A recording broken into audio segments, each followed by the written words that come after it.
This episode of Between the Covers is brought to you in part by Vancouver Manuscript Intensive, a literary mentoring program that pairs emerging and established authors with mentors in their genre. Directed by award-winning writers Ellie Kralji-Gardner and Rachel Rose in Vancouver, BC, the program is open to writers around the world who seek sustained mentorship for their work in progress. Writers can join the 6-month program that includes interaction with other mentors and students and participation in a public reading. Or they can pursue solo guidance for more directed and short-term support all year long. This year also inaugurates the VMI Fellowship for a writer of exceptional promise with a manuscript in progress who has faced significant barriers to fulfilling that promise, including but not limited to racism, poverty or class barriers, geographic dislocation or refugee status, single parenthood, disability, or serious illness. The application deadline for the 6-month program beginning January 2021 is November 9th. Please visit vancouvermanuscriptintensive.com for more information about pairing with a mentor to hone your project. Today's episode is also brought to you by Jennifer Nansabuga Makumbi's A Girl is a Body of Water, which Namwali Serpell calls a wonder, as clear, vivid, moving, powerful, and captivatingly unpredictable as water itself. The novel tells the story of an Ugandan girl who comes of age as she confronts a piercing question that has haunted her childhood. Who is my mother? Says the New York Times. The reader cannot escape the intimacy of this story. Makumbi's prose is irresistible and poignant, with remarkable wit, heart, and charm, poetic and nuanced, brilliant and sly, open-hearted and cunning, balancing discordant truths in wise ruminations. A Girl is a Body of Water rewards the reader with one of the most outstanding heroines and the incredible honor of journeying by her side. A Girl is a Body of Water is out now from Tin House. On the day before I was to interview today's guest, Mary Kim Arnold, I learned that Portland was going to experience a once-in-a-century windstorm. I warned Mary Kim that I didn't know if I'd have power when we talked the next day, nor what state everything would be in, but that we'd give it a go. At the time I thought, how is this happening?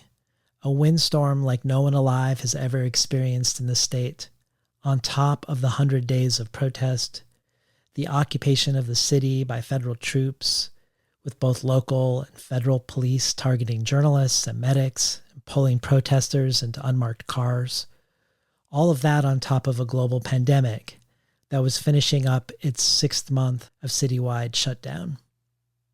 Little did I know that when Mary Kim and I talked, that this windstorm would lead to unimaginable wildfires up and down the West Coast, with the largest fire in Oregon about 25 miles from my house, where our air quality would become so hazardous that the numbers we were experiencing were off the air quality index scale, that they had never anticipated the scale should go higher, that we would not only be the most polluted major city in the world, but one that was twice to almost 3 times as polluted as the number 2 city. None of this had yet happened when Mary Kim and I talked, other than the wind. The 8 days of wet towels along our doors and taped up windows, of wearing an N95 mask not only all day but to bed, strapping furnace filters to a box fan to clean the air wherever we were at the moment, of an entire week where the temperature was 25 degrees colder than forecasted due to the lack of sun, where there literally were no shadows, nor birds or crickets, just the most eerie, otherworldly silence. All of this happened since Mary Kim and I talked. I bring this up not because it relates directly to what Mary Kim and I talk about today, a wide-ranging conversation about hybrid art, orphanhood and transnational adoption, about Koreanness, about Teresa Hak-Young Cha's dictée and Francesca Woodman's photography, and much more. But because when I packed my emergency suitcase, in case we needed to flee, not the smoke, but a fire encroaching on the city limits, I never packed a suitcase of clothes. This was likely because I was comforted by being in a half denial, but I was only in a half denial. The first and only thing I packed was a podcast suitcase full of the books of the writers I'm scheduled to talk to this fall and winter and spring, the notes I've taken that are stuffed within each of these books, my podcast mixer, and a microphone. Imagining that at the very least, if we rushed out of the house and drove in low visibility the 400 miles to get past the plume of smoke, that I could still do the podcast from a motel along the side of the road in some remote corner of Utah or Nevada. That this suitcase was what I packed was not necessarily something I knew I would do before the fire. It was something I learned about myself in the moment as it was unfolding. And I realized that this sense of a future for the show, this sense of futurity in the face of apocalypse, is really thanks to you. If you've listened to the most recent 4 episodes before this one, you've been following not only how my work situation has been changed by the pandemic and the fall fundraising campaign that has resulted to aim to make this a viable option for me going forward, but also all that you've done in response, sharing what the show means to you with friends and followers, and supporting the show if you can on Patreon.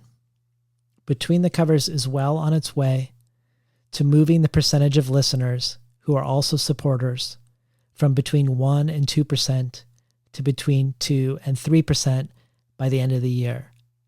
And the sense that the show matters, that people want it to have a future, to imagine a future listening to it, that I'd pack a podcast suitcase instead of fresh socks and shirts to flee a fire into that future, is really thanks to you.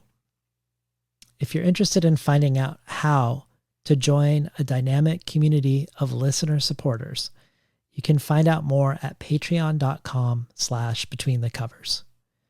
Entry level is $1 an episode, or a mere $24 a year, which will get you a resource-rich email with each episode containing links to things discussed and suggestions of other places to explore, as well as being able to join conversations about how the show should evolve going forward and who we should invite on the show.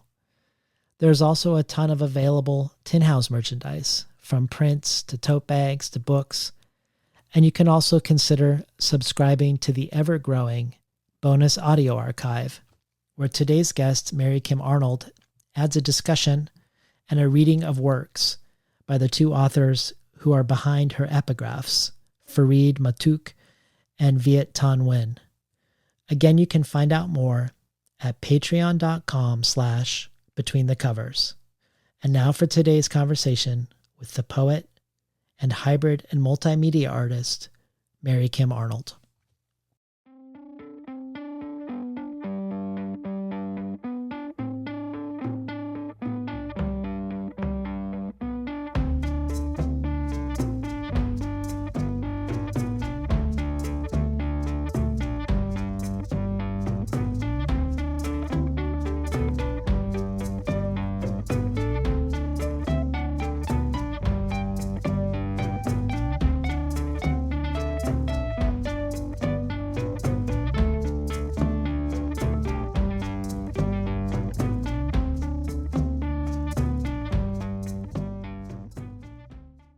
Good morning and welcome to Between the Covers. I'm David Naiman, your host.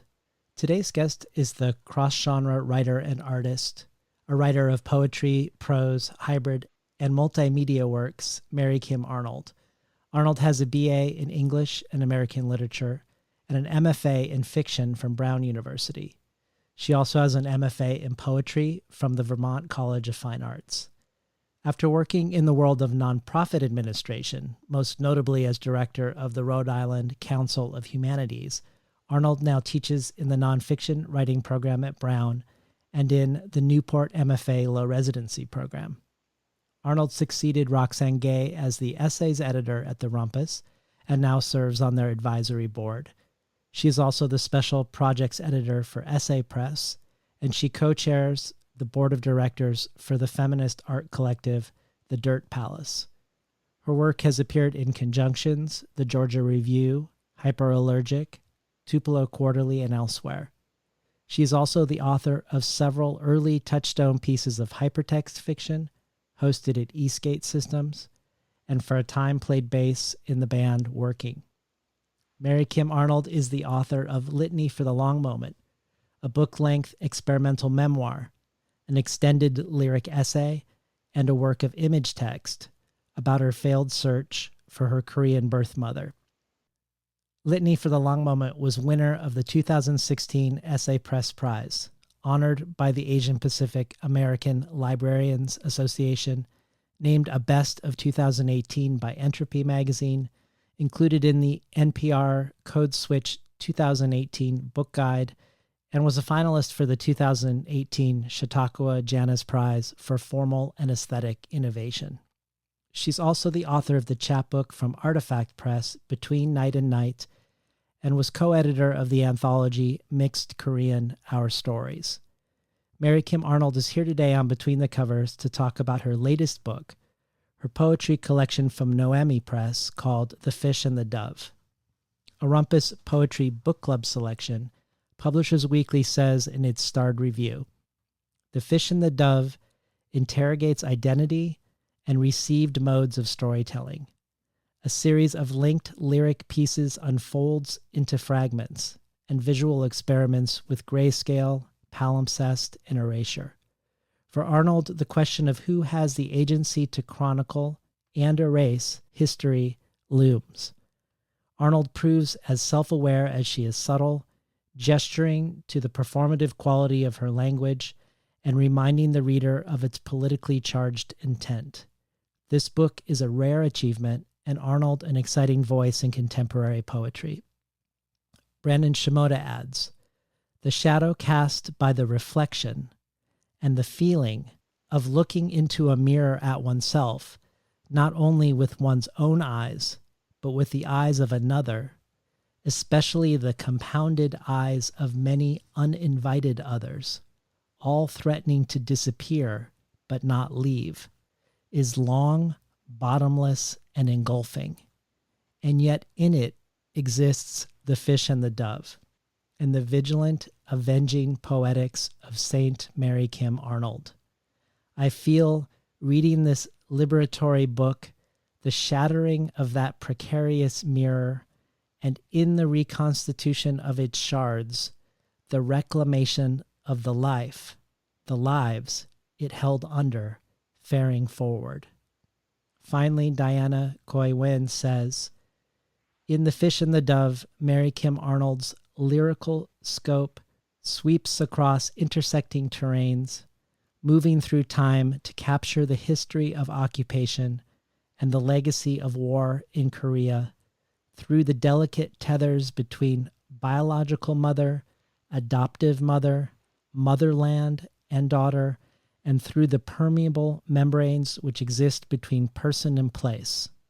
Here we follow an adopted Korean-born speaker from American girlhood through womanhood and motherhood, witnessing what it means to be a woman in this world.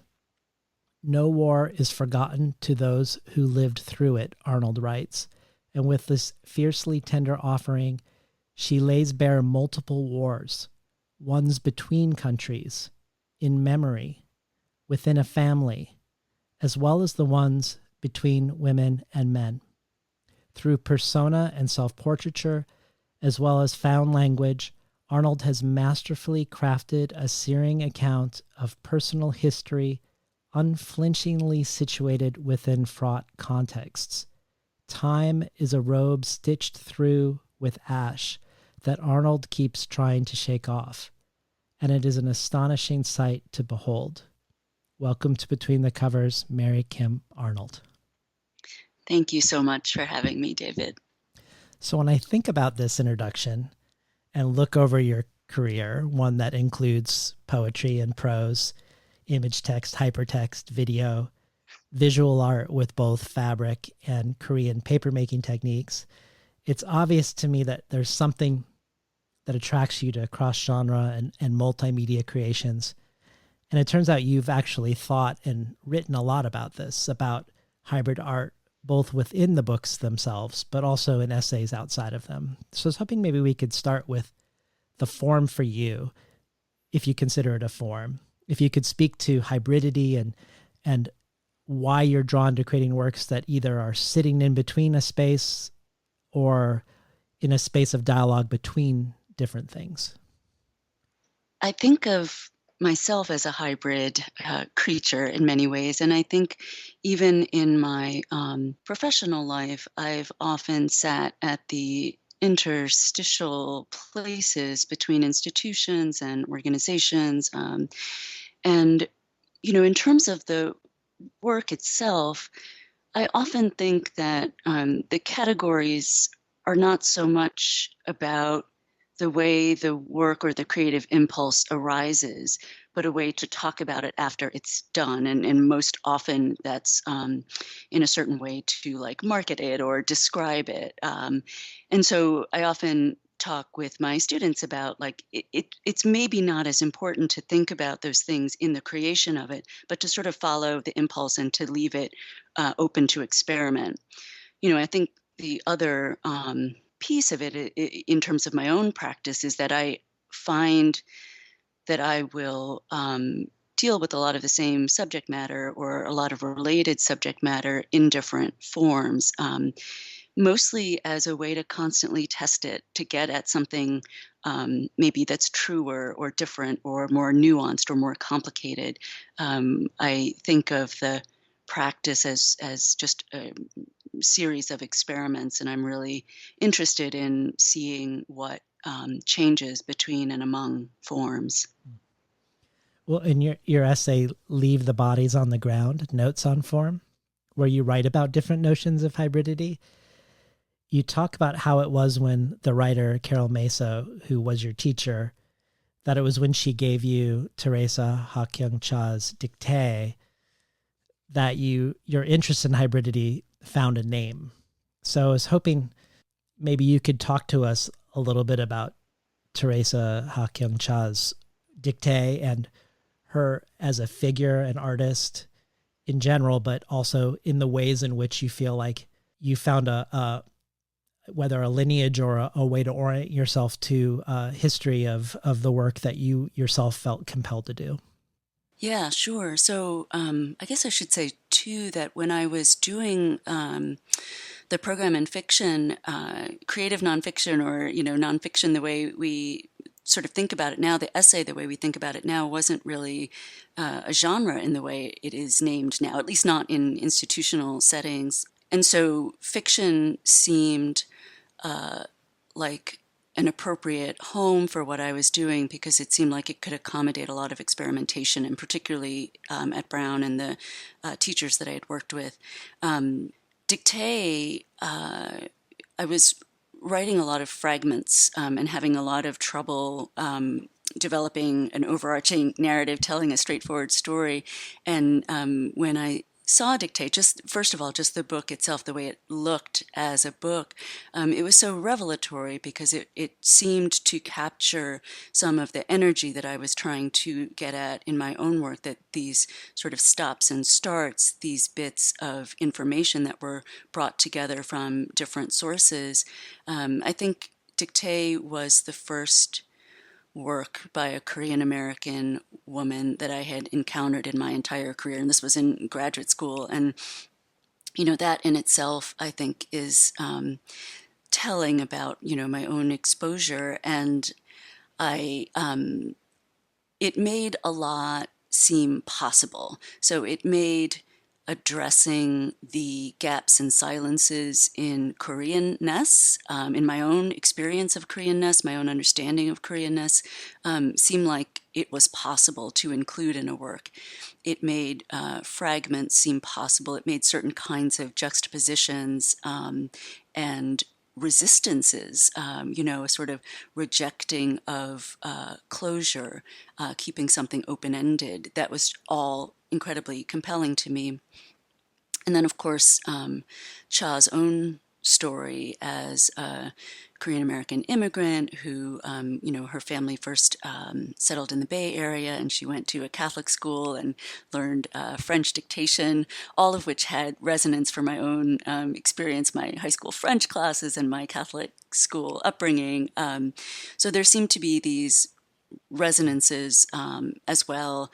And of course, I think many of us who are familiar with the work know now that she had just moved to New York to, really, her career was at a point of momentum when she moved to New York, and she was raped and murdered by a security guard in the building where her husband was working. And that story, of course, sort of spoke to a lot of things about being a woman, being an Asian woman, being vulnerable in those ways, and also is a story about a life ruptured and a woman who's not able to narrate her own story ultimately. Well, one of the other echoes that I see between Dictée and The Fish and the Dove is that Dictée engages with Greek mythology as a way it organizes itself. And here in your poetry collection, we have a figure from both Assyrian mythology and history, Semiramis. Her story is something that informs the title of the book and also the way you open the book, and it reappears throughout the book, not as the only element, but certainly as one of several primary elements. And Semiramis also herself has a hybrid origin. And I was hoping maybe before we start going into the poems and into the collection, you've oriented us a little bit to Dictée, if you could orient us to Semiramis and why you felt attracted to bring this Assyrian figure into the book as one of its major influences. I think I first came across the figure of Semiramis. I was looking for sort of mythologies, ancient mythologies, Korean mythologies, and in the sort of way that the internet pops up all sorts of things, I came across Semiramis, and I was taken by the fact that she was also an orphan. So the first element of it was just as an orphan. And then, as you point out, this hybridity, the mythology around her is that she was her mother was a fish goddess, and she was the product of a goddess and a mortal man. And I should back up by saying that she is a historical figure who lived, but there has also been a great deal of mythologizing around her. And part of what interested me about that and the mythologies that arose around her was that as a woman leader of the Assyrian Empire, there are accounts that she was very successful and she ruled at the height of the empire's power. And it seemed to me in the reading that I did that the fact of her being so successful was so challenging for historians to contextualize or to understand, that it's sort of, at least, in my mind, the writing about her sort of dissolved into this mythology because the mental gymnastics of actually having a successful woman leader was so difficult and so problematic. And so that was part of what drew me to this story. And then, of course, when she takes on this sort of orphan hybrid character, and that figure too seemed very compelling as a starting point for some of the things that I was already thinking about. And the hybridity isn't just the fish goddess with a mortal man, but her biological mother in the mythology is the fish goddess, but then she's raised by doves.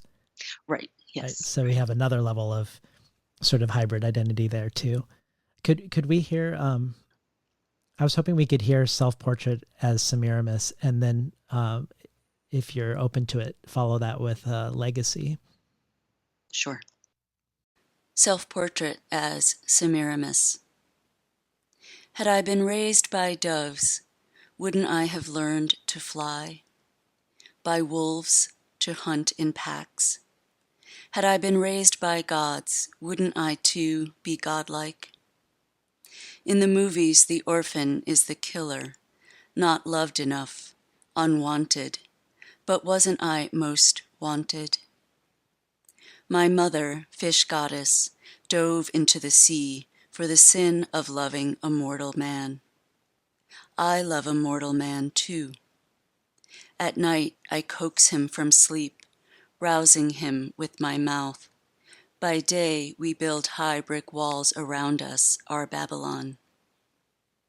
Had my mother lived to see me rise from this boundless deep, would she recognize me as I have grown large and my arms have become the long arms of the sea, reaching over and over for the shore?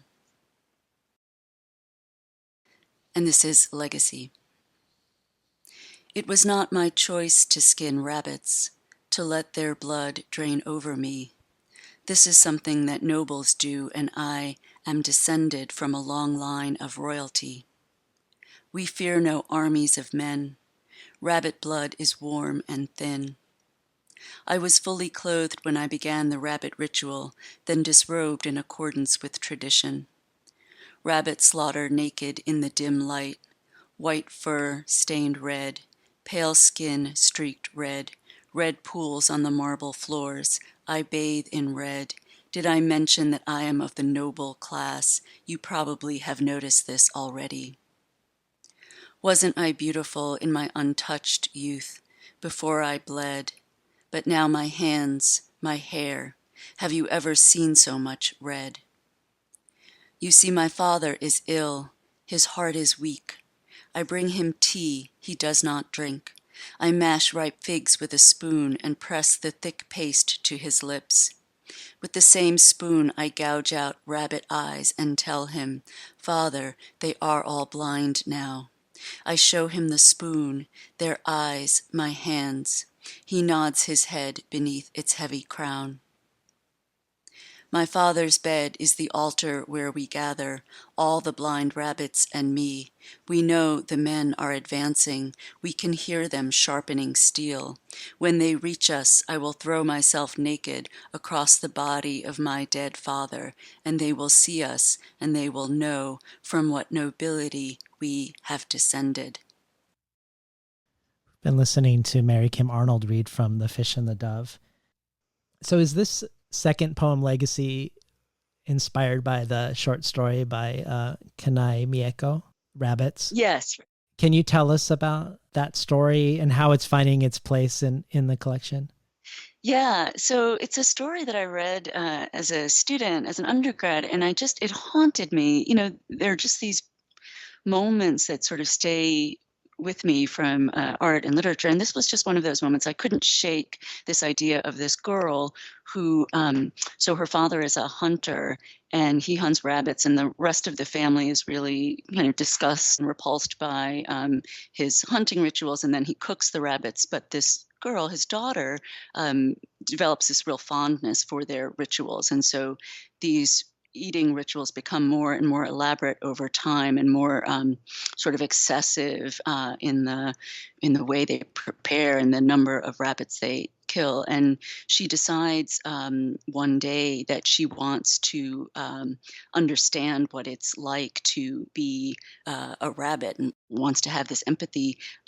So in this sort of distorted enactment, she starts it starts becoming this kind of sensory erotic experience that she has in killing and preparing these rabbits, to the point where she stitches a full-size rabbit costume out of these rabbit skins.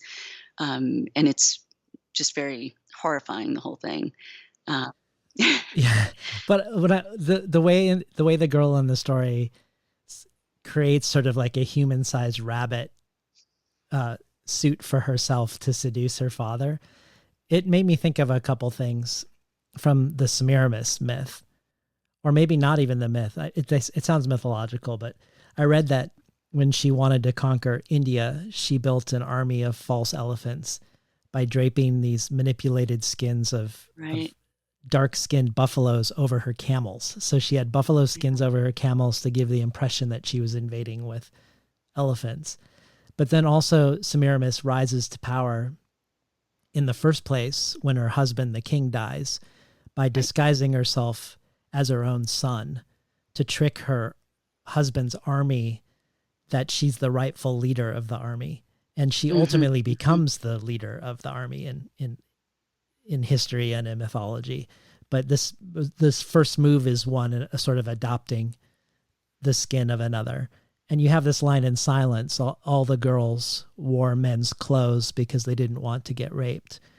And I just wondered if any of this was informing the juxtaposition between Self-Portrait as Semiramis and Legacy opening the book, this that positionally these women and girls are having to try on other skins to either obtain a power or to avoid a loss of power.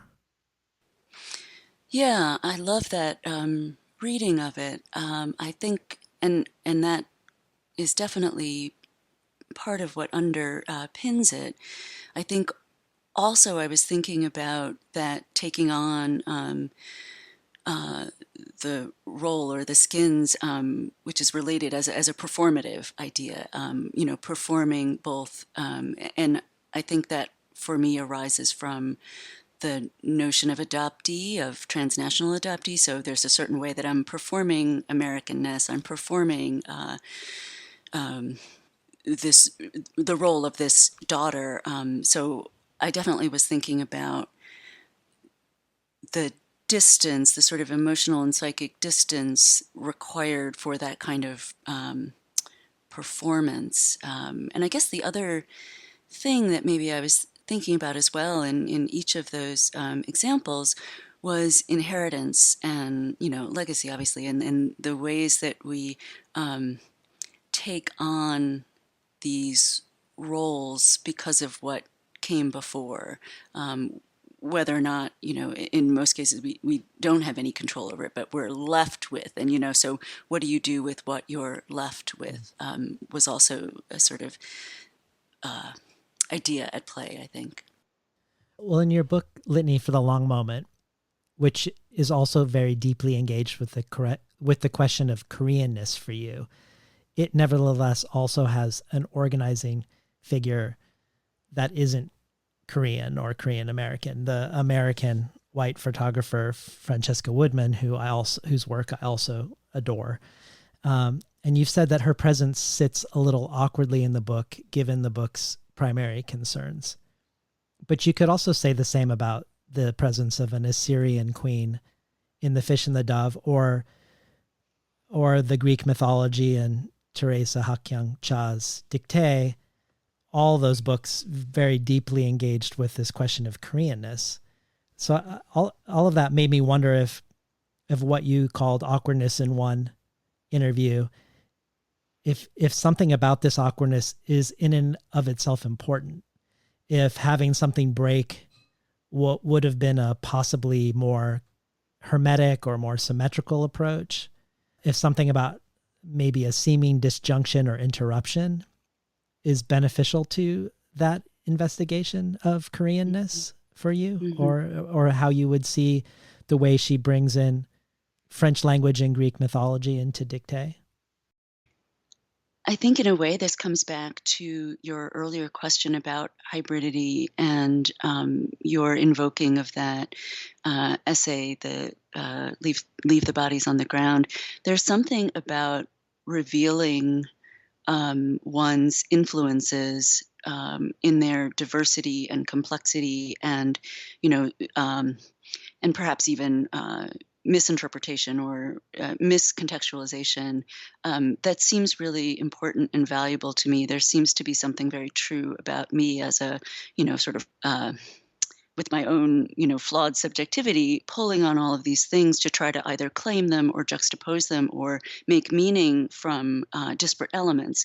And, as I say that, of course, I'm brought back to the fact of the reality of my life, which is always trying to make meaning, the impulse to try to make meaning out of disparate elements, out of things that don't make sense.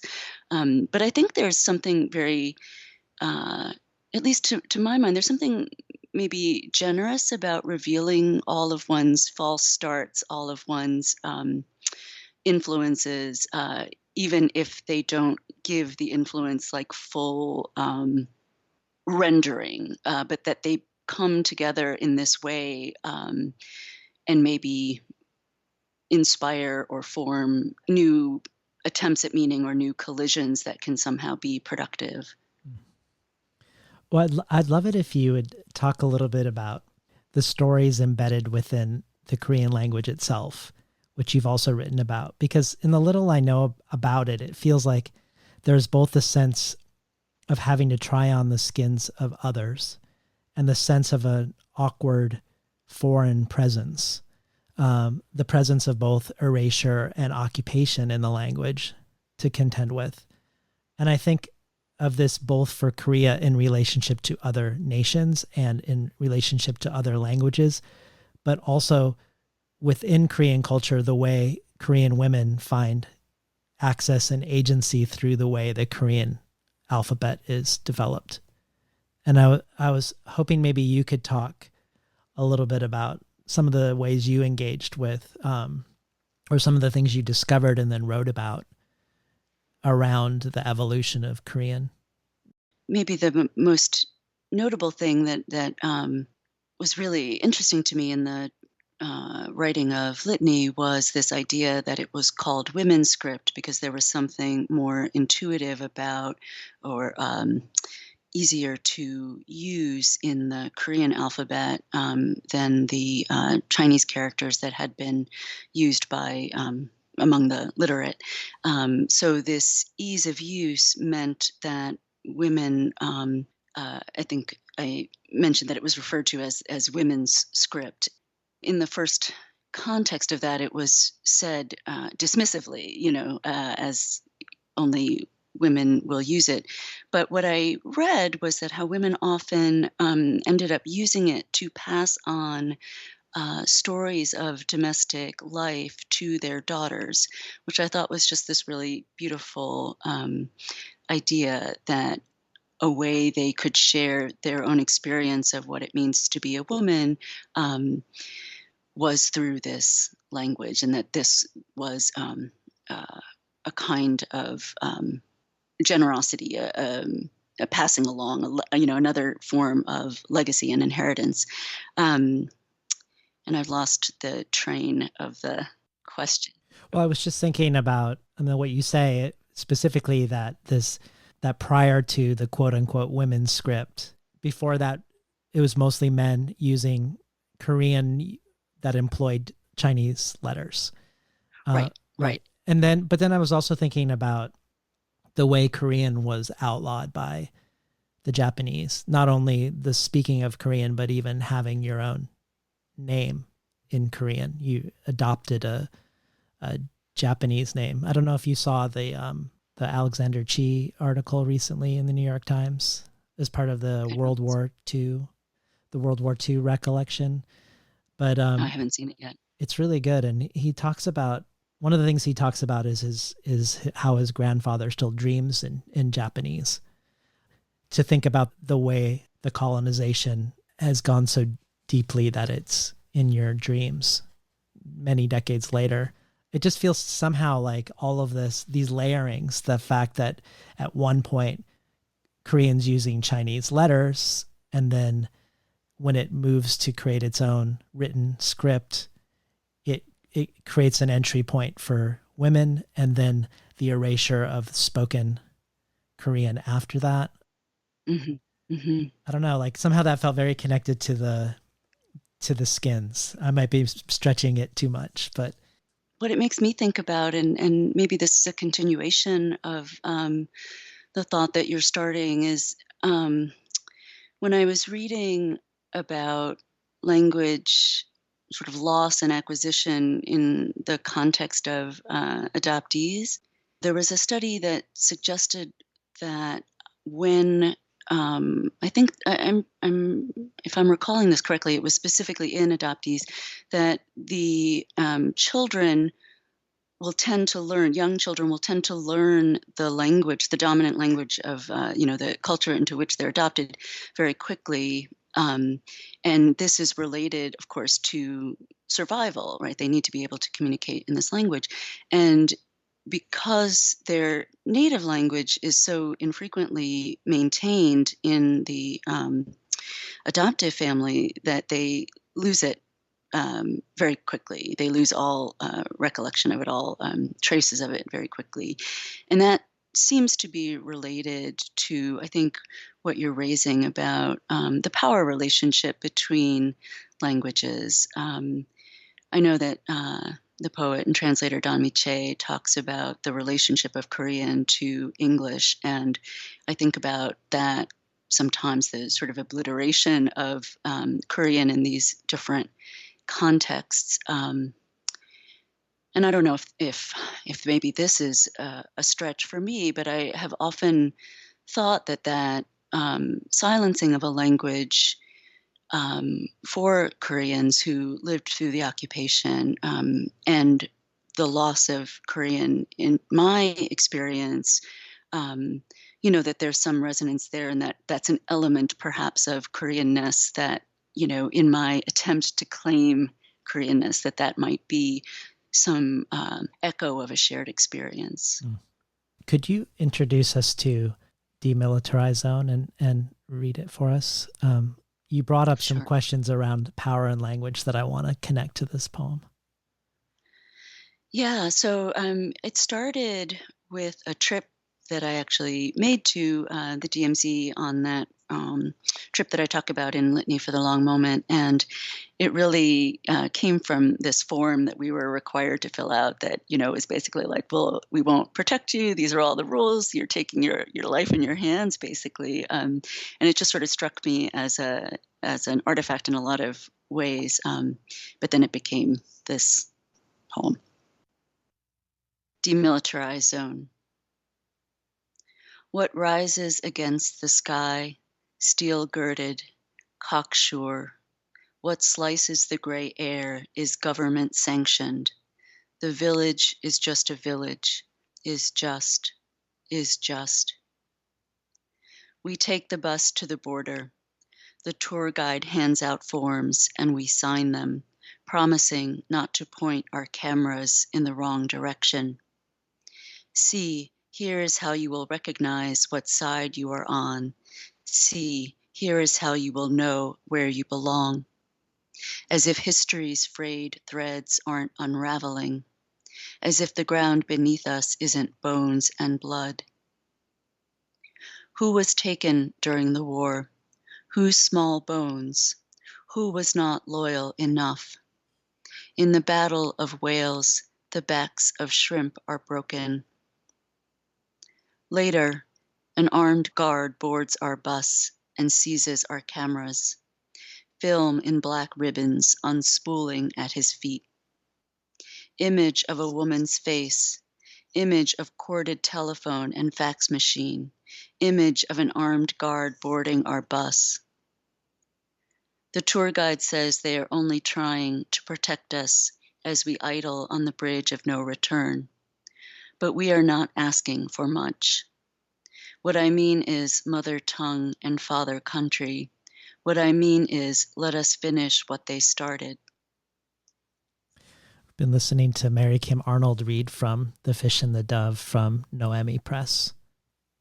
So obviously the demilitarized zone is specifically referring to the zone between North and South Korea, the way Korea, the peninsula, remains divided, and that ill-defined space between them. But it also feels like there's a demilitarized zone between the two aspects of your identity, the two sides of the hyphen, Korean American, between your two mothers, between English and Korean as languages. And when you say the line, in the Battle of Whales, the backs of shrimp are broken, I think of probably the same thing you were referencing when you spoke right before the poem, of something that the poet and translator Dami Che said, where she suggests you can't look at the two sides of the hyphen as existing in a simple way side by side. And this is what she said. Korean is subordinate to English. South Korea has been a neo-colony of the U.S. since 1945. Hence, English is not my second language. It is my colonial language, like Japanese was my father's. South Korea and the U.S. are not equal. I am not transnationally equal. This feels really important to your project, to me, or your projects, that you can't talk about Koreanness without acknowledging how it's entangled with American intervention. There's like two threads that I'm thinking of, and I guess one is more sort of along the lines of the imagery of the poem and the comment that you made about the demilitarized zone in my own experience of hybridity. And I think something that I'm thinking about a lot in this book, and in my experience of identity, is loyalty. This idea of choosing sides, and where this might intersect with what you just read of Don Che is around the power differential of the experience of being Korean in the United States, of being Korean in a white American family, the sense that one has to choose, in that, you know, there's no critiquing, there's no questioning of Americanness by a person of color, by a Korean American, that isn't met with this idea of like, well, then go back. And that was something that I experienced, you know, very early on at a very young age, that you're expected in a visibly othered body, you're expected to affirm your loyalty in order to be considered real American, you know, to be considered American. And that is that hinges on this power differential. I think, you know, it also makes me think about the just sort of the adoption situation, and that the power differential between the United States and Korea is then reenacted and reinscribed in a white American family that adopts a Korean child. So, you know, circling back to this idea of the language not being maintained, right? The identity of Koreanness is completely denied and obliterated, or at least it was in my family, and I think that's not an uncommon experience for Korean adoptees adopted into white families. So the sort of maintenance of this power dynamic is carried out in the parent-child dynamic, and accounts for, I think, a lot of that silencing of dissent of any kind, both in terms of like the experience of being a child and being confused and being taken out of a cultural context, and then dissent in the larger sense of objecting to American policy.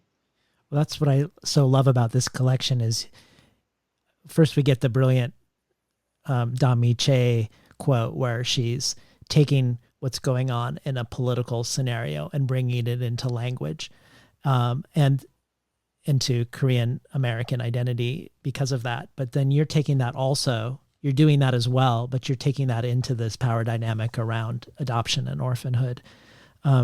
I just wondered if you had any thoughts, because I did a lot of reading about adoption, Korean adoption, that there's up to 200,000 Korean adoptees worldwide Yeah. in a country is only 50 million people, that up to 10% of Korean Americans are adopted. What is your thoughts on, if you have any, about why that is? I mean, I know that I can infer, or I can fill in my gaps of knowledge with ideas based on, the ways the countries are positioned, but America is also positioned with other countries and similarly, with similar power dynamics. So, did you have any thoughts on why that's the case? The book that I came across and that I would sort of reference, so that I don't get too far afield from, um, my own speculation, is Alina Kim's. I have it here, so I'm looking at to make sure I get the title right. It's called Adopted Territory by Alina J. Kim. Transnational Korean Adoptees and the Politics of Belonging. And one of the things that she says, it's been a while since I've read it, but one of the things that I took from it was the particular American notions around family and fulfillment and happiness that arose in the 50s and 60s and post World War II, and that set the stage for this idea of having children as being about personal fulfillment, and sort of a right, and then coupled with this kind of missionary impulse to save these children, when when images of war orphans were coming into the United States. So you have these things, among many other factors, I think, but you have these things converging so that this notion of personal fulfillment and family life and what an ideal family is, and then these this opportunity to be white saviors and go in and fix this problem, it became a very powerful draw. And this is something that I can't speak too knowledgeably to or too specifically to, but there's also a lot of money changing hands. Mm-hmm. One of the other things that was sort of revelatory in Alina Kim's book was the fact that the result of these adoptions and the ease of this, phenomenon of exporting children was that the Korean social service infrastructure didn't have to develop, so there was this other way of just removing this problem, and there's so many ways to go in that, but that seems important to call out too, that there was economic benefit, and economic arrangements between the countries that just, all of these different factors facilitated this system that had nothing to do really with the welfare of individual children or Korean families, but everything to do with fulfilling desires of white American families. And, and I say that with some delicacy because I'm not talking about like individual decisions to adopt or individual families. I'm talking about the systems that facilitated and made it appealing for this to be the result. Yeah. Well, because of the age in which you specifically were adopted, 2 years old instead of say 6 years old, you don't Mm-hmm. have a lot of, or you don't have memories to recollect, and having not found your birth mother in your search. I was wondering if you could talk about art making in the absence of those memories, in the absence of the people you were searching to encounter, but also you've talked about the absence of having someone tell you what you were like when you were that Mm-hmm. age. even more than remembering it yourself. Because obviously most 2-year-olds aren't, you're not remembering a lot from when you're 2, but you are remembering a lot of what people say about you when you were 2. But could you talk about one or more of your projects, redress or guidelines for arrival and transfer in relationship to this question of absence and disjunction and art making?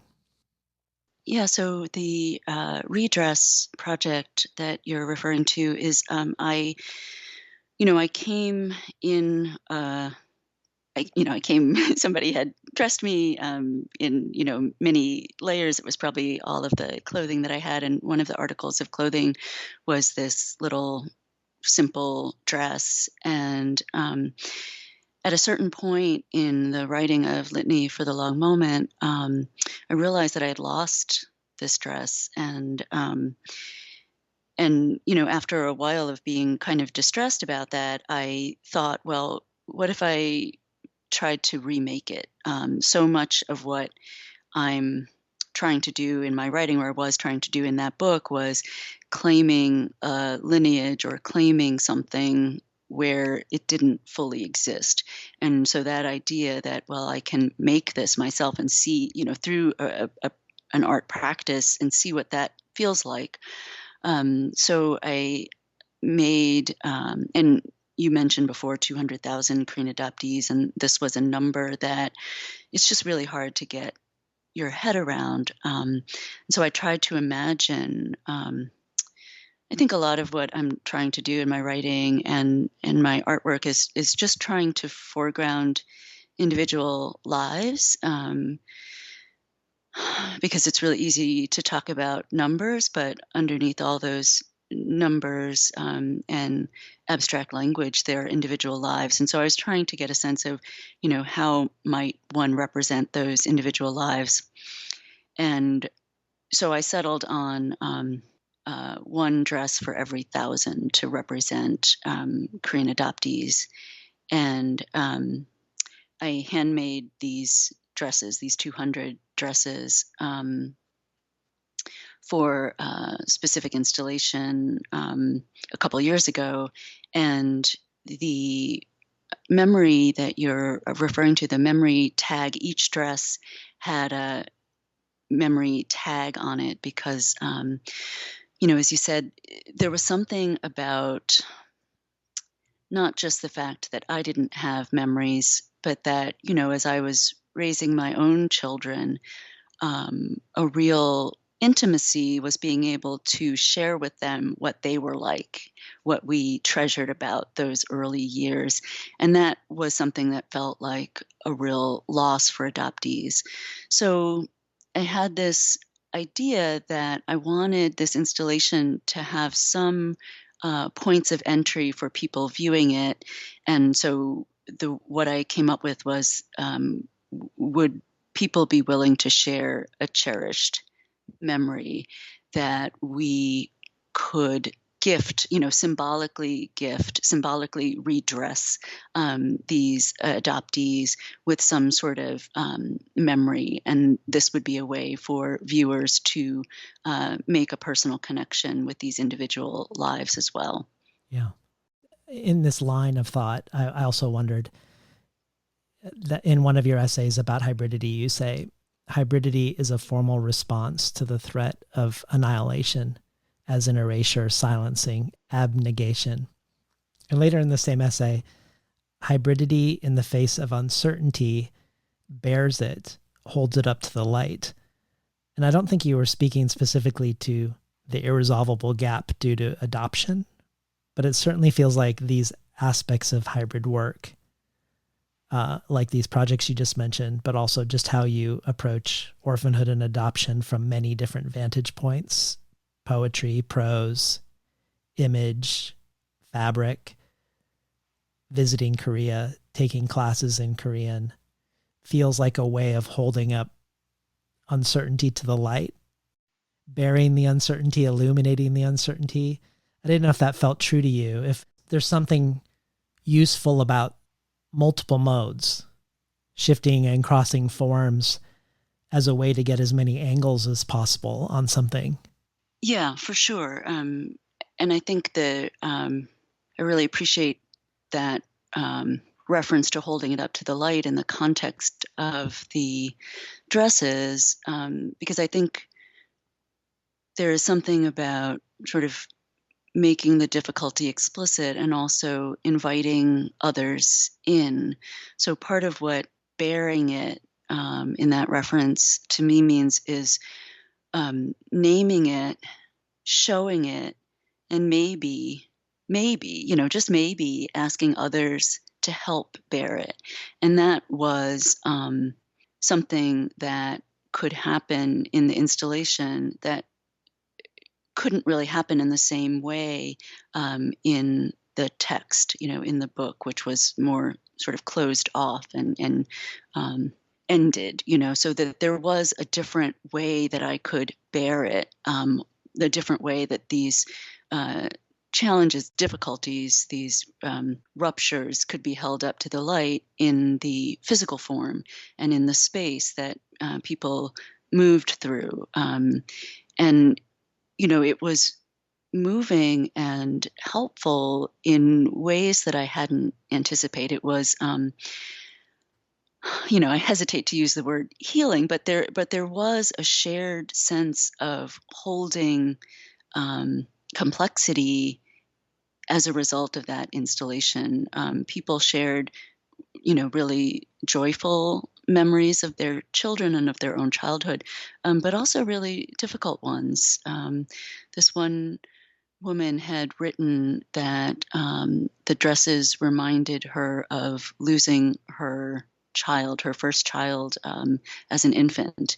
And there was something about seeing the little white dress that gave her a sense of peace and a sense of connection. And that was completely unexpected, but that bearing it in a physical space, in a physical way, took it somewhere that perhaps it couldn't have been in the text itself, in the text alone. There's this one part of Dictate that where Cha addresses her own mother, who lived through Japanese occupation, and she says, "The national song forbidden to be sung, birthless and orphan, they take from you your tongue." And I was thinking about that in relationship to this project you've been discussing, but also, I don't know if it was the Alexander Chi article or elsewhere but the being forbidden to speak your own name in Korean cuts you off from your ancestors and your ancestral line. And even though Cha wasn't herself an orphan, it does feel like that line about orphanhood or about rupture. And then when we think about that in terms of this preponderance of adoption between the two countries, America and South Korea, that I don't want to go too far with this, but it almost feels like, and I think you intimated something about this earlier, that in a weird way, your rupture is both a rupture from Koreanness and a rupture that is Koreanness, that something about that rupture is within the story. Maybe that was something I was trying to reach towards around the story within the language, the Korean language. But does that strike you as true or paradoxically true? Yeah, absolutely. And, to hear that quote from Dictate, there is, and this is just my sort of experience of it, but there does seem to be something Korean about this idea of orphanhood, in the sense, I think, that orphanhood is this sort of existential, like ontological problem. Orphanhood is terrifying ontologically, and that has a resonance, I think, with one's culture, one's language, with everything that makes Koreanness Korean, being suppressed, being denied, being obliterated. So I think that that is the little thread that I'm pulling through. I wanted to talk about how maybe we've been talking about rupture and disjunction and gaps and absences, but I also wanted to like touch on something that might be more counterintuitive on how the erasure that occurs with adoption or certain stories of migration could lead to story making or myth making. Because you have at the end of the book a quote by Monica Uzarovich that says, "Of all the crimes committed by colonizers and their ilk, this is perhaps one of the most insidious, condemning the descendants of their victims to a strange reality, one in which they must employ magical thinking, a personal and collective mythos, to better understand their forcible, eradicated histories." And then you have this conversation with the writer Nicole Chung, who was also adopted by white parents. And she suggests that adoptees are natural storytellers because you grow up telling your own origin story over and over again, telling it, considering its gaps, wondering whether it's true sometimes, but often also all of this happening under the spell of the story making of the parents, of the white parents who are comforting their child by making them feel like it was all for the best, and simplifying the story in a way so that you can grow up feeling Yeah. like there was a sense of the best made out of a difficult situation and that everyone was doing it Right. out of concern for the child, Right. on all Right. sides. And I guess I wondered about this notion that feels not the same notion between Nicole and Monica's statements, but some maybe kindred notions around erasure and the ground as being a one sort of ground for story making or myth making. Absolutely, that seems very resonant for me, and I think the thing that it makes me think about is imagination and imagining something into being. I talk about it a lot as claiming, but there's a different nuance to it as well. That it can be a starting point or an impulse for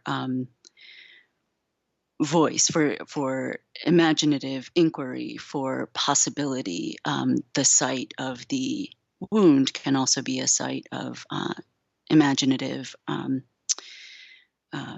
creation. And I guess, you had asked the question about gaps and silences in art making, and one of the things that I'm working on right now is also, sort of still inspired by Cha and about Koreanness, but it's around creating a fake archive of a Korean American woman artist, who would have had the same sort of uh, would have been a contemporary of Cha's, who also could have been the life span of my birth mother, of my Korean birth mother, and locating her in New York and giving her a life there. So sort of imagining an alternative narrative for a Korean birth mother that isn't only one of destitution, desperation, this sort of caricature of birth mother, but that it perhaps asks questions about what choices a woman can make in her life and for what purposes. And in doing some thinking around that project, I've been led to the artist Zoe Leonard. She creates this archive of photographs for a fictionalized Black entertainer from the 40s, for a film, and in so doing create something that is plausible but fictional, to represent those stories that were not told, that haven't been part of the official record of the time. And so this idea of allowing, you refer to it as storytelling, and I'm thinking storytelling and this sort of imaginative creation, allowing allowing the official story not to end with what's silenced, but to have that be a generative space as well. And of course, in addition to the photographic archive that I just talked about, this is informed by some of the work of Saidiya Hartman, and her term is critical fabulation. And she's speaking very specifically to the narratives and stories that are erased by slavery and the transatlantic slave trade. But I think what I'm thinking about is sort of adjacent to some of her frameworks as well. That sounds amazing. Does it have a title? So the overall project is called Artist Unknown Korean, and this little book project that exists within it is the Songheili Archives. For now, that's the working title. I'm going to ask you my one overlong question for this interview. So I ask for your patience as I ask this one, but I want to read something you've quoted from the poet Myung-Mi Kim, and then ask you a question about something that I stumbled upon as I was researching the phenomenon of adoption between South Korea and the United States. So Myung-Mi Kim said, "I could be, and am often, variously hyphenated as a Korean American poet, a Korean American woman poet, an immigrant Korean American woman poet, a Korean American woman poet of the diaspora, a bilingual Korean American woman poet, and so on. These markers are ethnicity, gender, displacement, migration, and linguistic affiliated. However, they tend to reiterate the quote-unquote purity of languages, the inviolability of nation boundaries, and fixity of categories that allied the complex geopolitical and historical forces that produce these hyphenations." And I love this quote. And it also, I think, enriches the Damiche quote we read earlier around not being transnationally equal, these two languages. And I want to take this idea that these hyphenated identities, despite seeming hybrid and nuanced, actually treat each side of the hyphen as something pure and fixed. And I wanted to ask something I discovered as I read about adoption and why there's been so many South Korean adoptions over the last century. This is going to be a superficial sort of sharing of information I discovered to see whether you have information or thoughts or have encountered it in your own reading. But part of what informs this dynamic, as we've discussed, is the American intervention on the Korean peninsula. But another part seems to be the Korean notion of Koreanness, which seems to have at least partially arisen as a response to Japanese occupation, when the Japanese asserted that Koreans and Japanese were ethnically the same people, while at the same time suppressing their ability to speak their own language or even use their own names. That during that time, Koreans began to assert that they were ethnically distinct, along with a notion of being of pure blood, and that Koreanness was passed down by blood patrilineally. And because of this belief in culture being passed down through bloodlines, there was a bias within Korea against adoption. And I was reading of an anthropologist who wrote that in Korean patrilineal blood culture, Koreanness is passed from parent to child as long as the parents have pure Korean blood.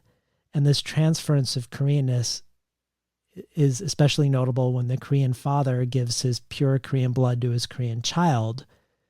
And that's what makes reunions of along the patrilineal line of adoptees with their birth families smoother, apparently, than along the matrilineal line. But also, there's historically been a hesitancy for South Koreans to adopt Korean babies who wouldn't be part of passing down the culture through blood. I don't know if this was something in your own exploration around Koreanness, your own Koreanness, if this was something that you encountered, and so in what way? Is this familiar to you? So not that last bit about reunion. That's really interesting. It was not something that I had encountered.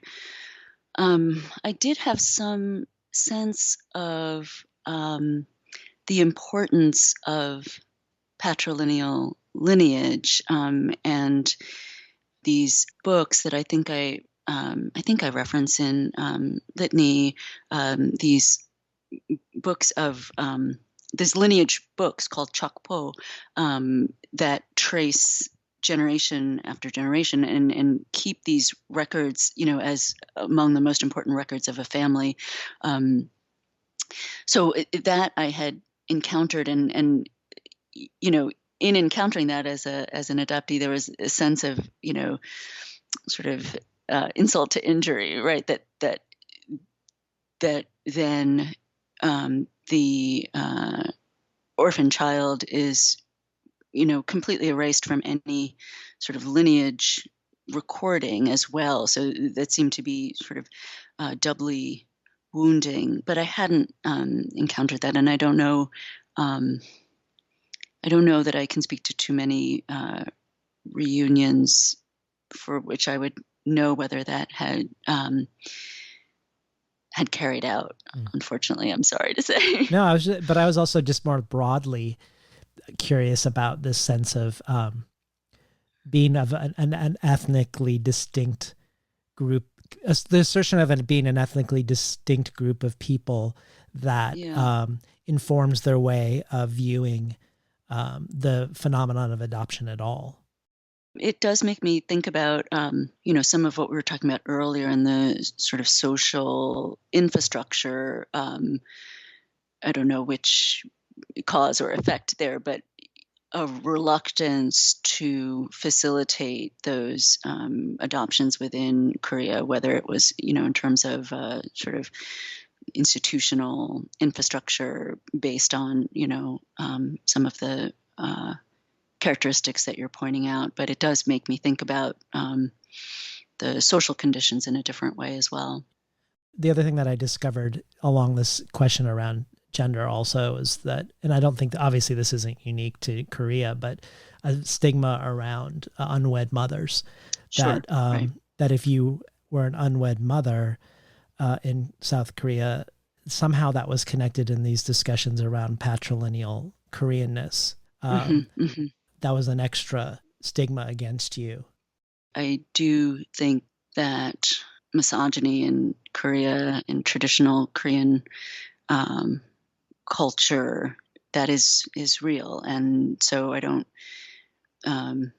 question that in terms of the conditions under which women felt like they had no choice. Yeah. I was hoping maybe you'd read one page for us from Litany for the Long Moment, sort of to set up maybe a transition to talking about more about the American side of this book. Literary theorist Stanley Fish says that sentences promise nothing less than lessons and practice in the organization of the world. Language creates us, he says. If language creates us, can language also destroy? On a night in late spring, with a dusting of snow on the ground, an American woman, daughter of Portuguese immigrants, says to the Korean child disembarking from a 20-hour flight, "I am your mother." Language is not a handmaiden to perception, it is perception, says Fish. It gives shape to what would otherwise be inert and dead. The shaping power of language cannot be avoided. A new mother takes shape. Is the first mother destroyed? I've been listening to Mary Kim Arnold read from Litany for the Long Moment. Well, I wanted partly to have you read this to move us to the American part of the Korean-American equation. But I also just want to mention that I love how you frame this question in terms of linguistics, wondering if your American mother saying, I am your mother, destroys something in the process. But especially also in light of your discussion of how quickly adoptees lose their primary language on average. Also in light of the notion that Don Mee brought up about the uneven power dynamic between the two languages. And then the power dynamic between your Korean birth mother and your American adoptive mother. But I wanted to take that as a segue to talk about a different sort of erasure, which is that of the Korean War in the American imaginary. Because unlike the Vietnam War, which is repeatedly and visibly grappled with, even though mostly in a problematic way, it's grappled with in the imagination in some way. With the Korean War, it feels like there's a certain amnesia or absence of any moral reckoning. There were 4 million people killed and up to 1 million people displaced. And so I feel like we could call it a giant silence and an ignorance, but it feels like an ignorance of a different scale. Ignorance just feels like it's pervasive in the United States. It's like, yes, Americans know who Harriet Tubman is, and yes, Americans know some things about the Vietnam War, but very few white Americans know much of Black history or much about the Vietnam War or Vietnam in a nuanced way. But there are these markers. But the Korean War feels like, as you mentioned in the title of your poem, Forgotten War, it's called The Forgotten War, and Don Mee Che's book, Hardly War, also is engaging with this notion of what seems to me to be almost complete annihilation of the Korean War from the American imagination. I didn't know if you had some thoughts on that. And I was also curious, in light of any thoughts you might have, your American father was a vet. If there were discussions that happened with you and him or in your family about the Korean War simply because he fought in an American war, not the Korean War. But what are your thoughts on this aspect of erasure and inequality between the two parts of the hyphen and the Korean War?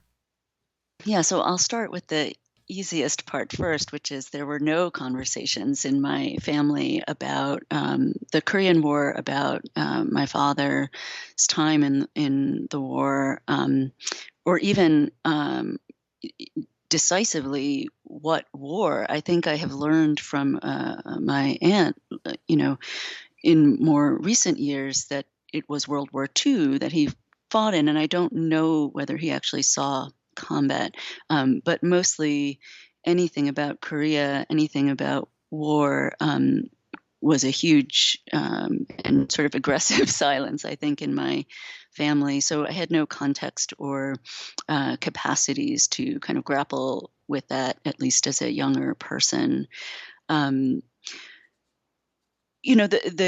As I was trying to situate myself and the phenomenon of adoption, I kept returning to the Korean War because it is a sort of point of origin, and it was really this idea of forgotten war as a term to keep coming up, and of course that is in a particular point of view. It's only forgotten to those who don't, haven't had direct experience with it, and so even the naming of it or the way that it's talked about suggests this power dynamic, suggests this silence gap, rupture, and attempt at erasure. I'm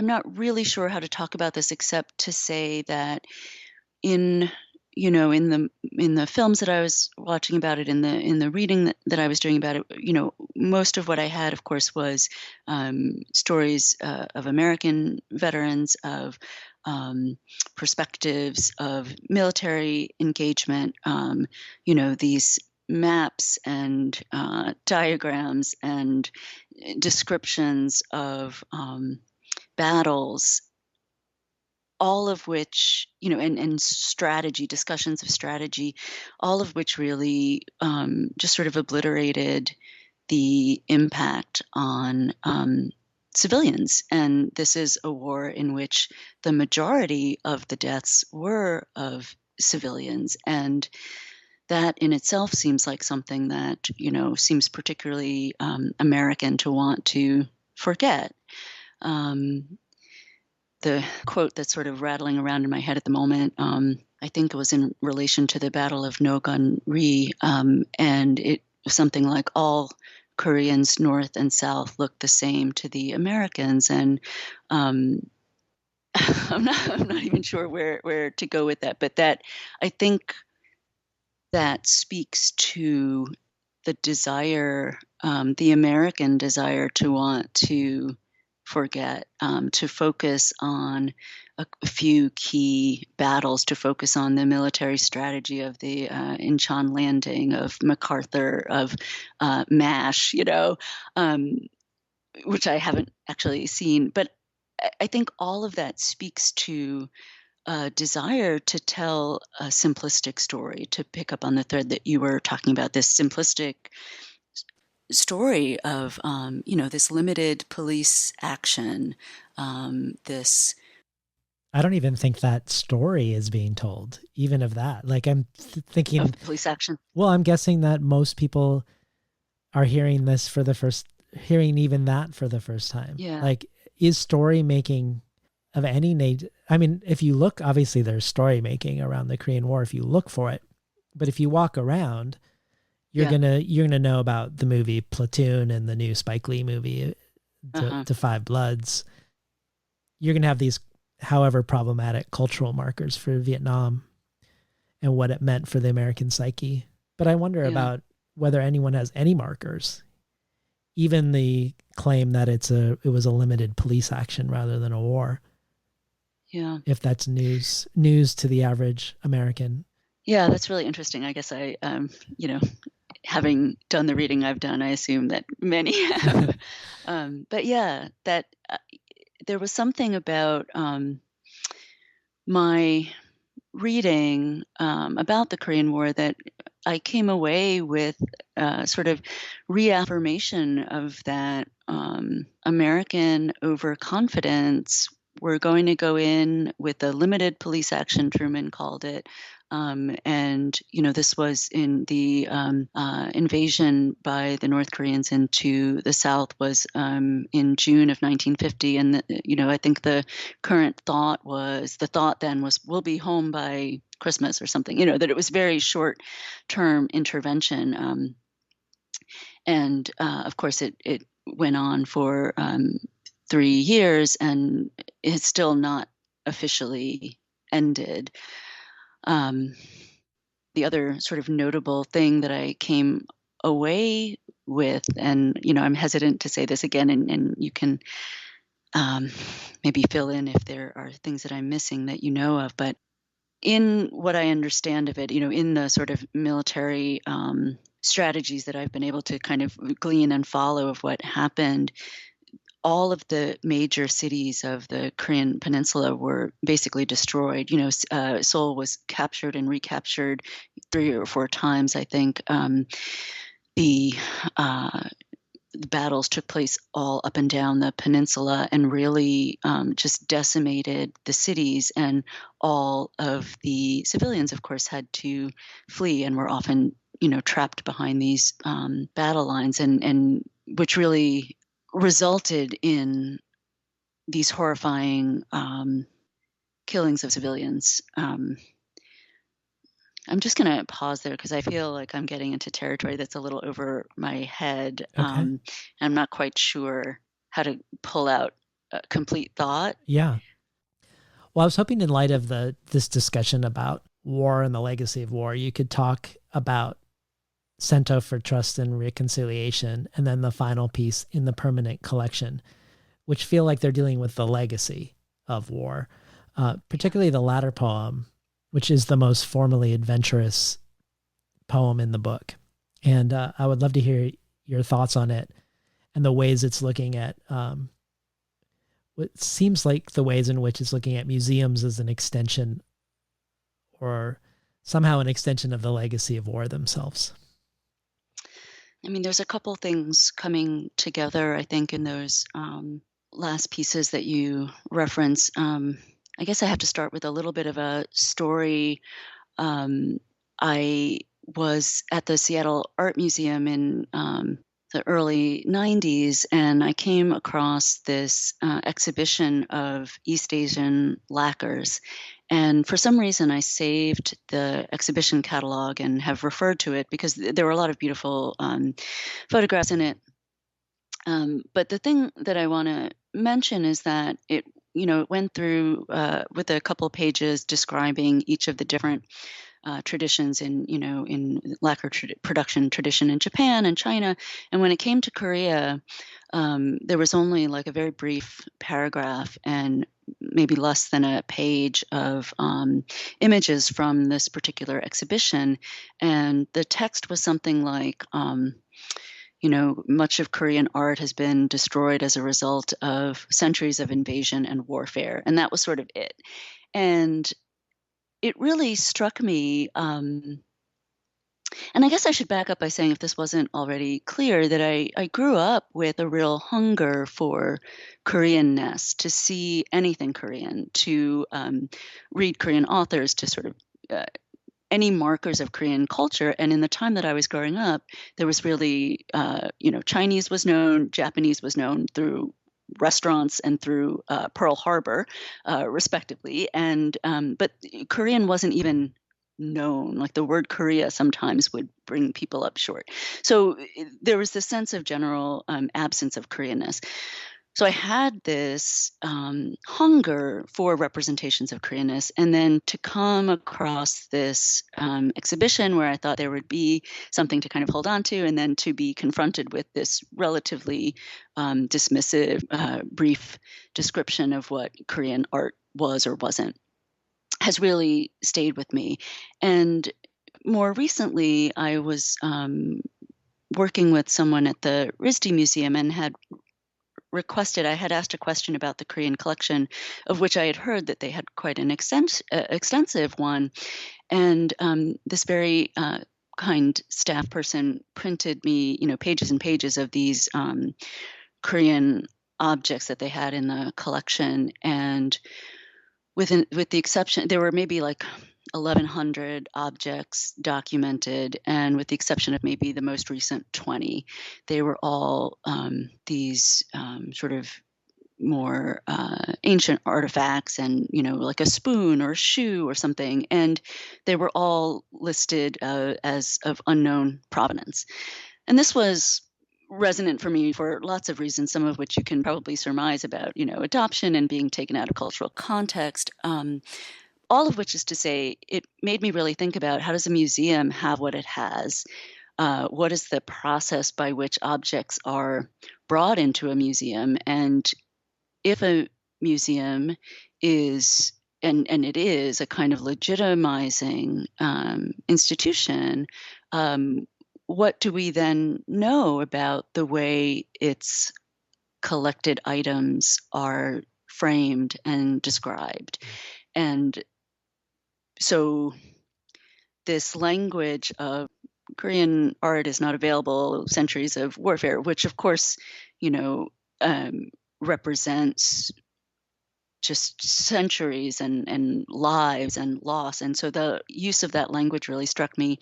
And then the use of the way these objects are talked about out of their cultural context, like unknown provenance, or many of the objects were described as, artist unknown Korean. And there was this very compelling set of questions about, what does a museum actually do, and what is its role? And of course, a lot of this, in the last several years, so much of community response to various museum exhibitions that present work in a particular way that don't really engage the community that it's representing in ways of talking about work, calls for repatriation of objects. All of this is in the background of my thinking as well.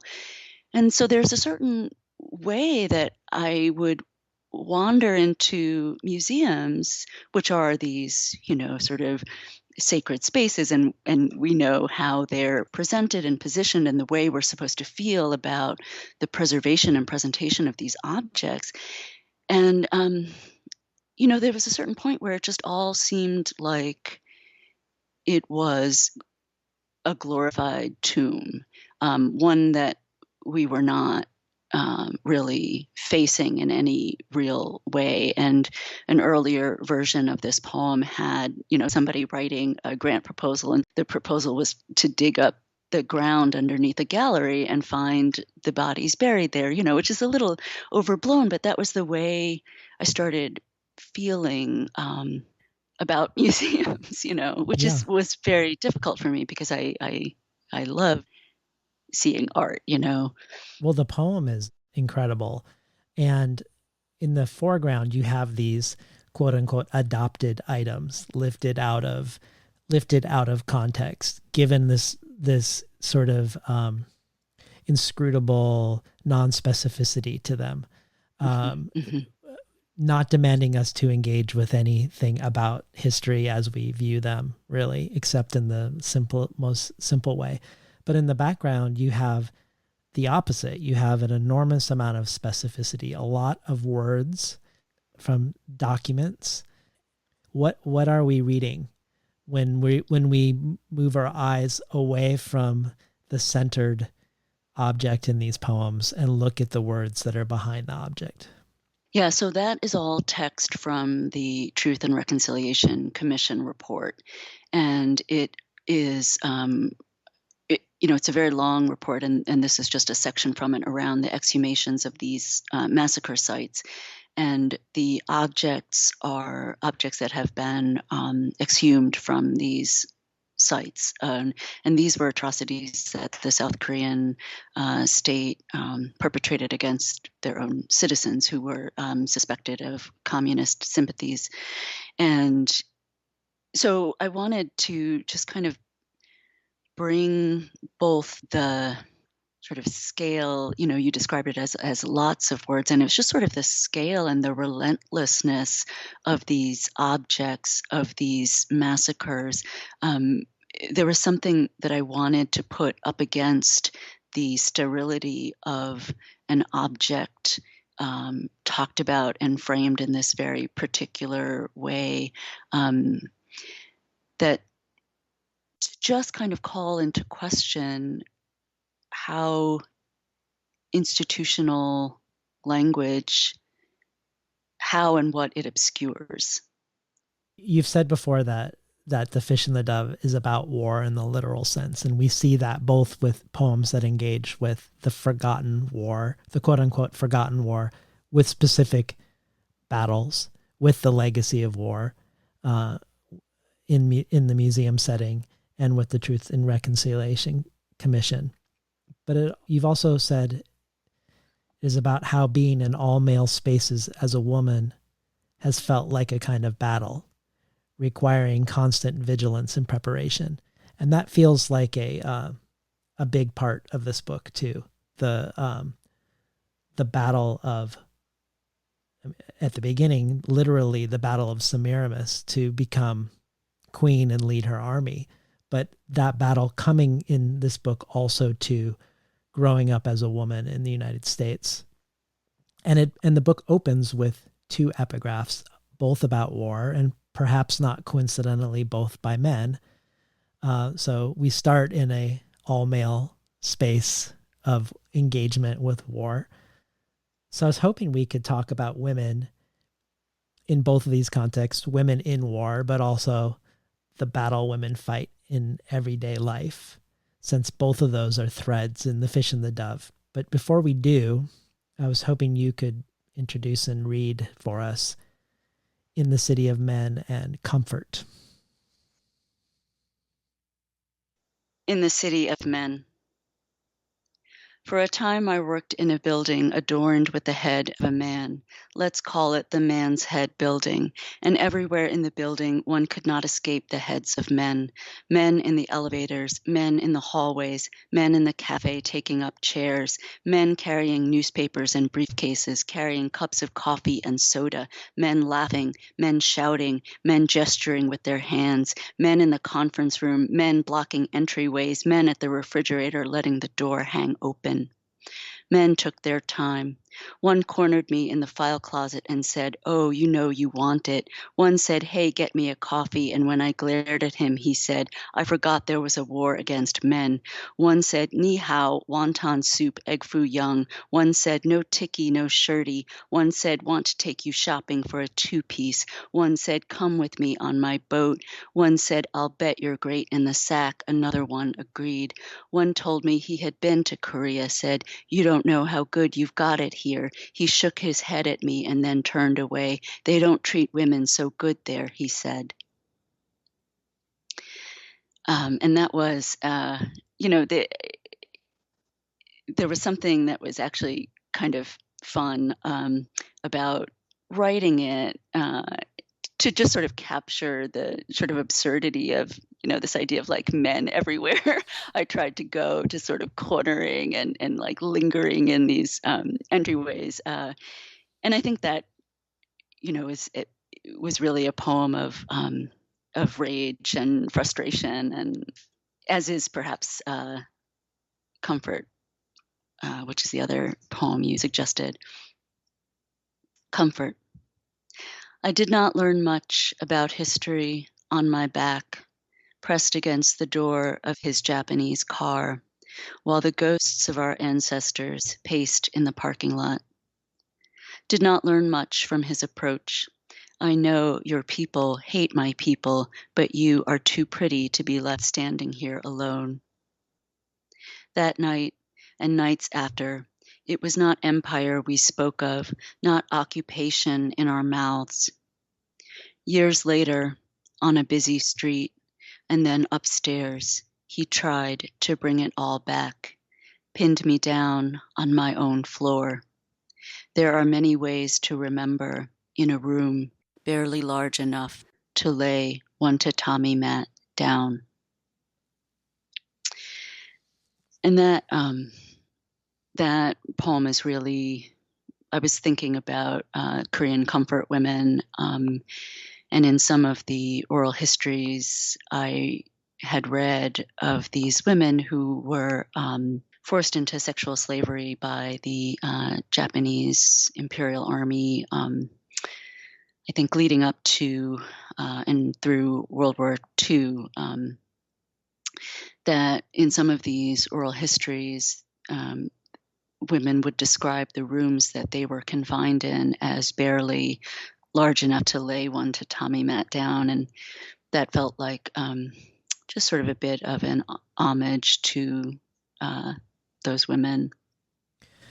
I had the honor of reading an early draft of a book coming out I think in January, called Body of Empire by Mariko Nagai, which is about the slavery of women in Imperial Japan, of Japanese women, of Korean women, of Burmese women, of many women.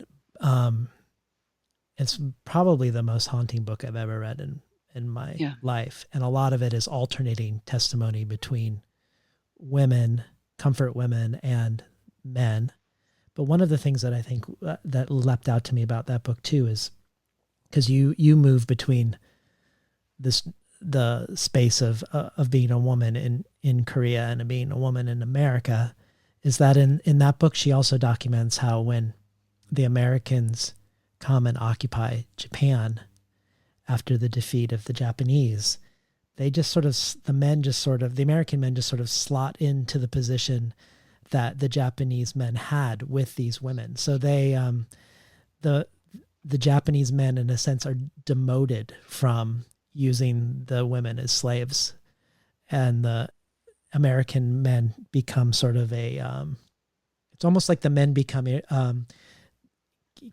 can be of any provenance, essentially, and then Yeah. in this machinery, the body of empire.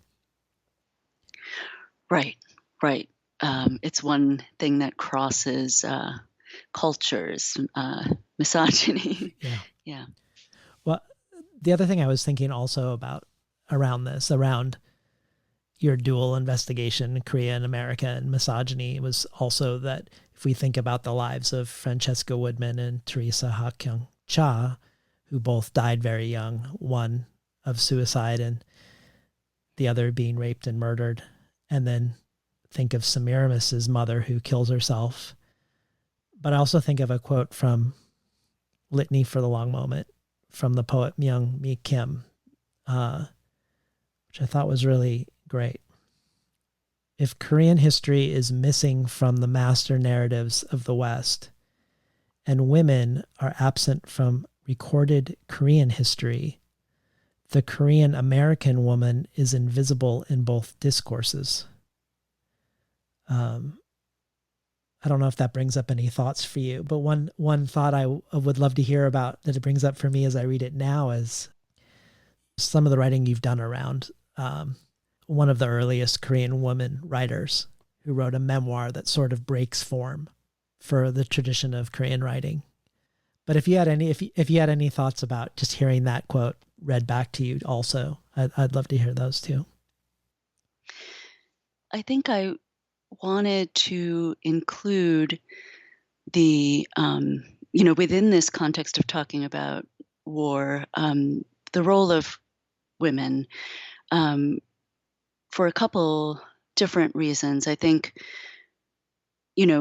not only because in most accounts of wars, as we've sort of talked about, women are absent, except when they're being used, raped or used as sexual slaves. And there's sort of, used as this kind of currency, lever of power between men.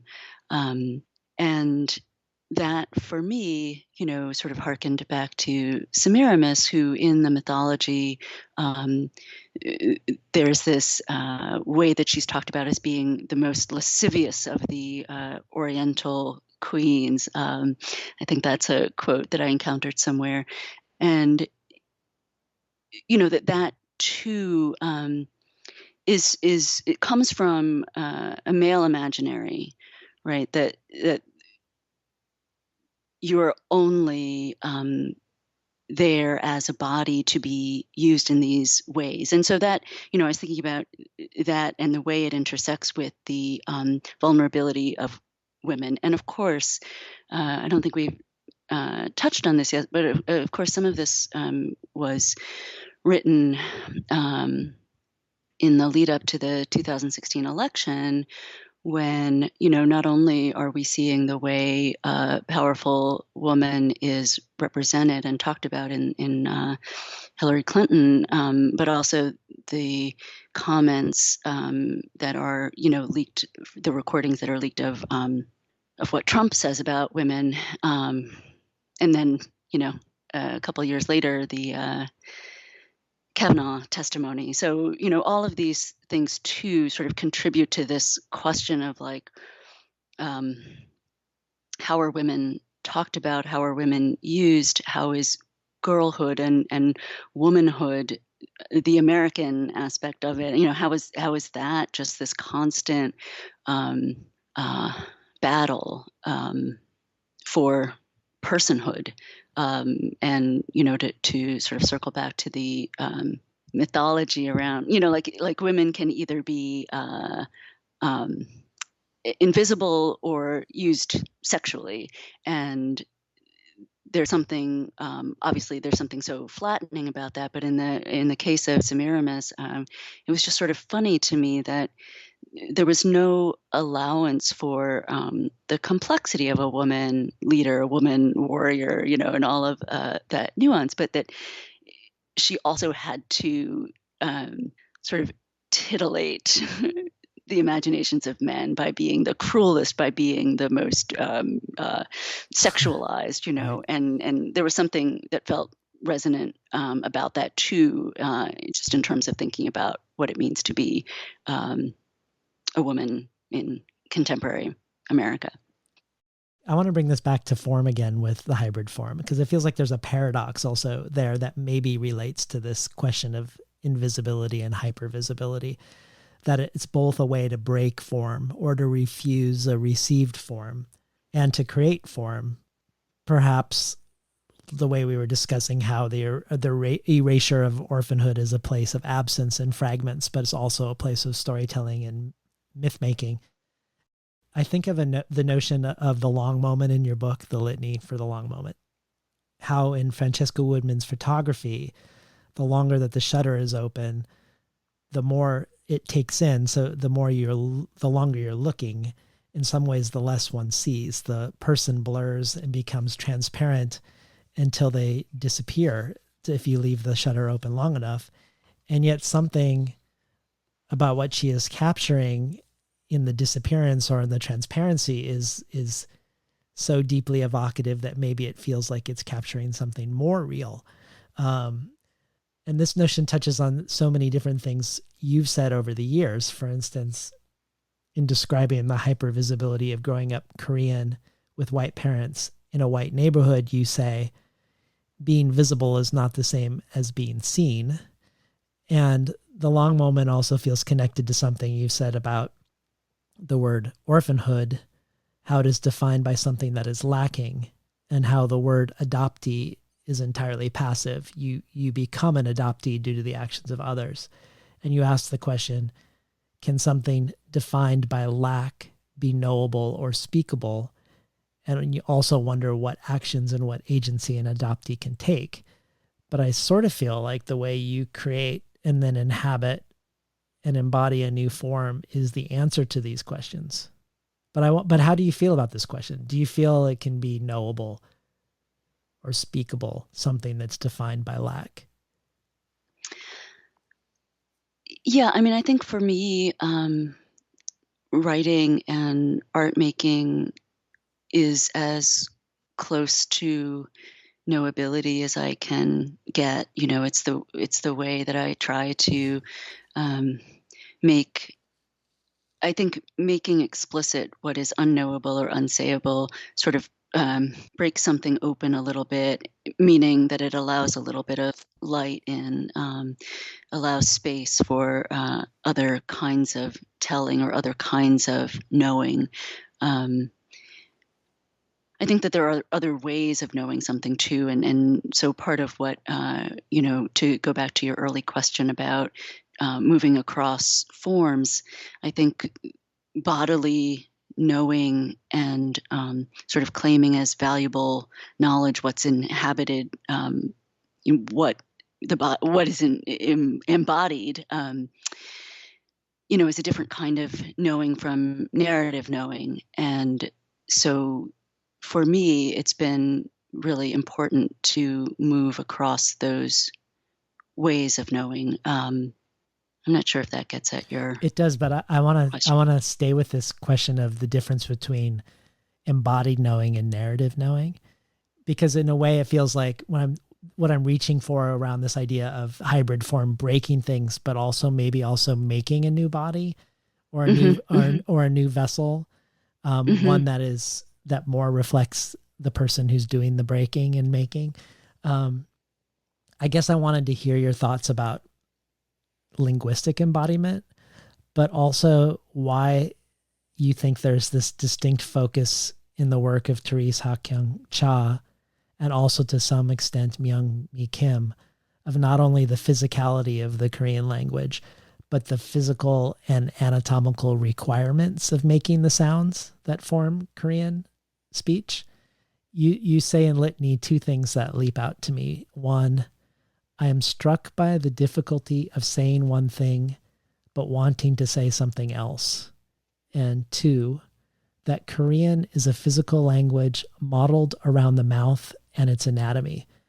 And in dictée, we see that a lot, the mouth and its anatomy, but not just in dictée. Cha has a video installation called Mouth to Mouth, and the mouth's abstracted from everything else, become very uncanny and strange and sometimes frighteningly other. And she has a performance piece called Aveugle Voix, which means blind voice. And she blindfolds herself with a blindfold that says voice. So the word voice is over her eyes, blinding her. She gags herself with one that says blind. And to return to the beginning, I think of the girl in the story Rabbits who gouges her eyes out of all the rabbits before she puts on their skins. So what are your thoughts about this focus on the tongue and the palate and the lips and the throat and the eyes and the mouth being troubled by putting the quote unquote wrong words on the wrong orifices, or this video of making the mouth not seem like a mouth? Do you have any thoughts on what this investigation is that you also seem captivated by and engage with in your own way? I think for me, part of the bringing back to the physical body and the sensory experience is foregrounded because of womanness and Koreanness in white spaces. The kind of, generally speaking, the kind of vulnerability of the body, and in terms of the language question, that difficulty of actually pronouncing unfamiliar sounds. So something that seems abstract becomes physically enacted and embodied, and that that attention to that physicality speaks to or leads to the idea of what is maybe literally unspeakable. And I know I'm thinking of a Myung-Mi Kim poem in which there are two consonants. There's like a page of two consonants put together that is quite literally unsayable. So I think that part of what your question is leading me to is the relationship between a foreign language being difficult to learn, not only for vocabulary and pronunciation, but there is a way that the body, the mouth, there are things that are just sounds that are difficult to pronounce in different languages, and certainly in Korean that we're talking about now, Korean to English, and then I guess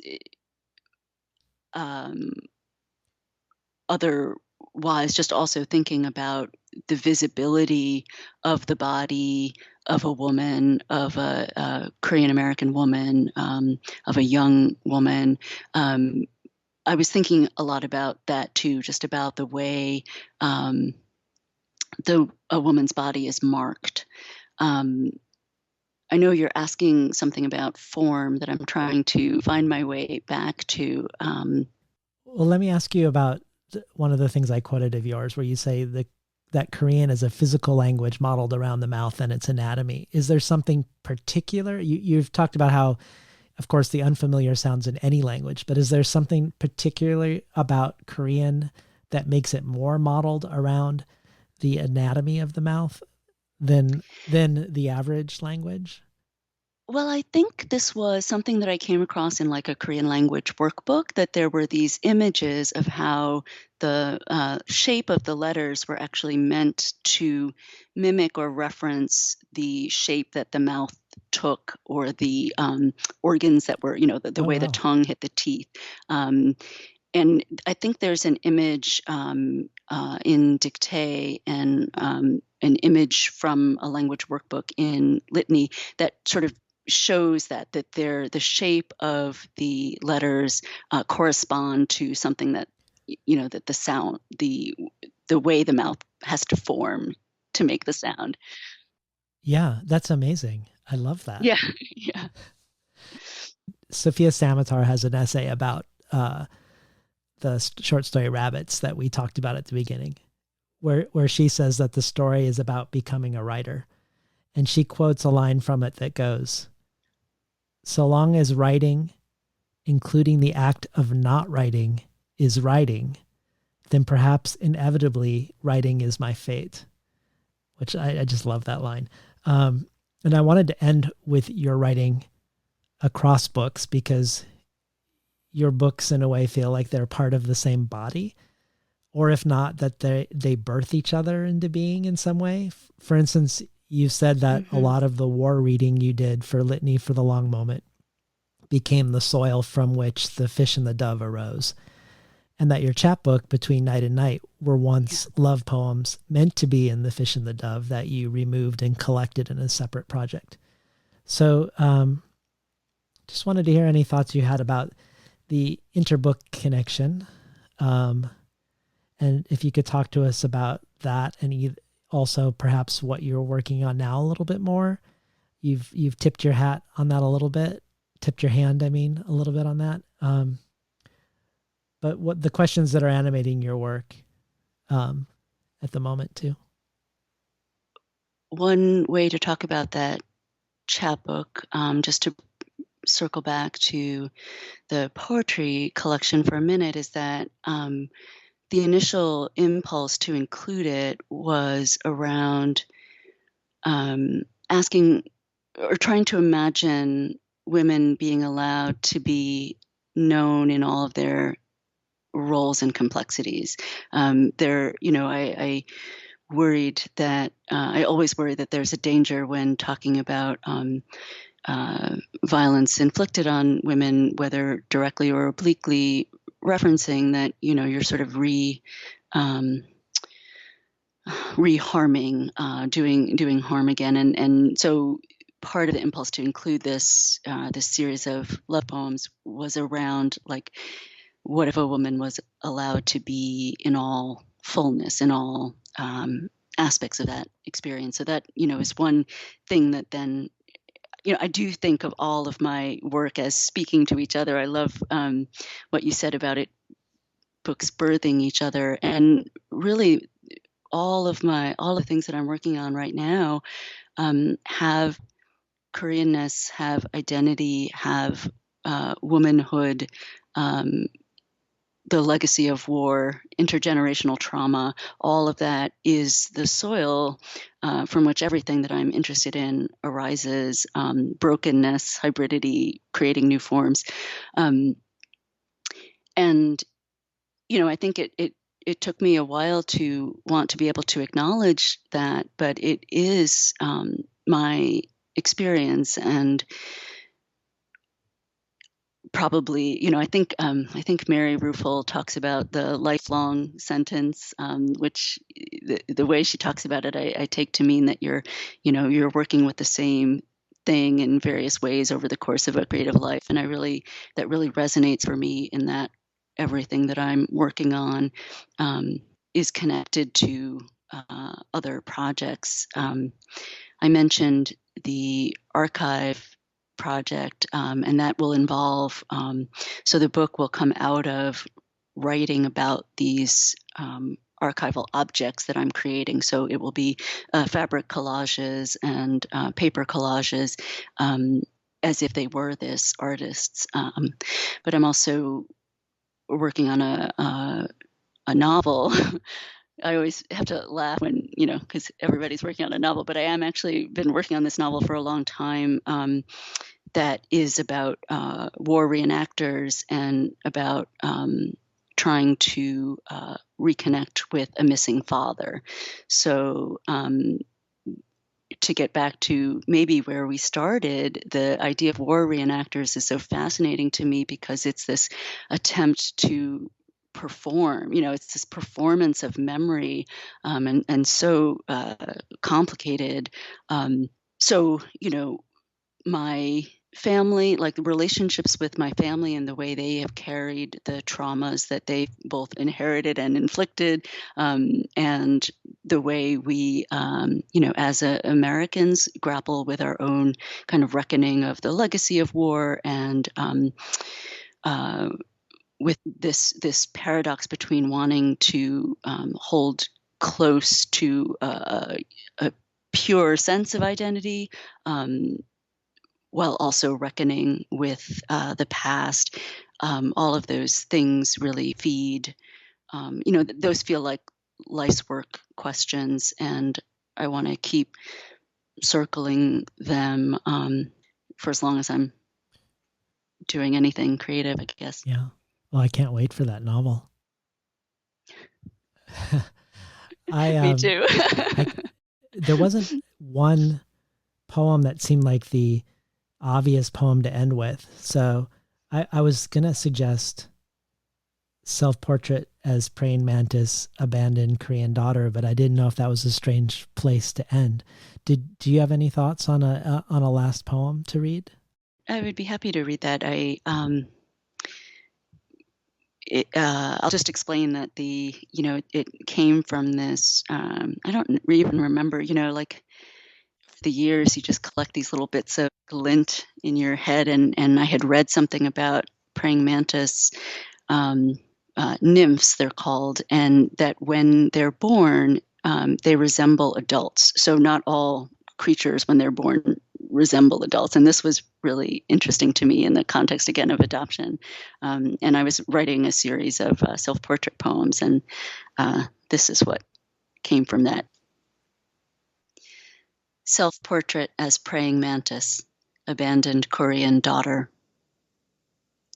Let my body emerge from these dry brown husks, with black dots for eyes and voracious, mouth like flypaper, summer's dry heat, shedding skin. Does not rain for days, does not give way. The Korean goddess of rainfall is asleep in the north. The only woman who can tell me about my mother is 6,000 miles away and dying, sends me letters on blue paper so thin it is translucent, hangul small and tight, yielding nothing. Nymphs are born by the hundreds. At birth they resemble adults. Who do I resemble? From time to time I remember St. Anthony, patron saint of lost things. The nuns teach us to invoke him. St. Anthony, please look around. Something is lost and cannot be found.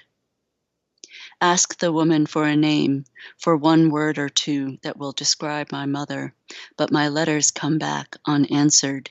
Years and years unanswered, years of looking for a name to drape across this cradle of time, name to stitch into this swaddling blanket, name to burn into this skin that must resemble her skin. From time to time, I remember sparrows bathing in dust, wild turkey strutting through the dry brown yard. Inside the house, bowl of persimmons on low table, and a woman, hair falling down her back, looking away, never turning to see, never turning back, never looking for me. St. Anthony, patron saint of lost causes, please look around. In the garden they lay in wait, then strike, death grip on their unsuspecting prey so fast. Oh, mother, my method is ambush too. I will wait for so long, will spend the days waiting, but then, when you are close enough, I will come at you fast and I will take you apart. Thank you so much for being on the show, Mary Kim. Thank you so much, David. It's been such a pleasure. Thank you. We're talking today to poet Mary Kim Arnold about her latest book, The Fish and the Dove, from Noemi Press. You've been listening to Between the Covers. I'm David Naiman, your host.